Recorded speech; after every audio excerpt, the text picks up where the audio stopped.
গীতা 16.4-এ এই আসরিক নেচার বা dominating nature মানুষদের 6টি লক্ষণের কথা বলা হয়। প্রথম হচ্ছে দম্ভ, অর্থাৎ ফেক শো অফ করা বা নিজেকে বেশি দেখানো। সেকেন্ড, দর্প, অ্যারোগেন্স বা আমি সব জানি এই টাইপের অ্যাটিটিউড।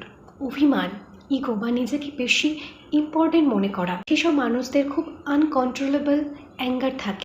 পুরুষম মানে হচ্ছে হার স্পেচ বা রূপভাবে কথা বলা। অ্যান্ড অজ্ঞান, ইগনোরেন্স বা সত্যিটাকে বুঝতে না চাওয়া।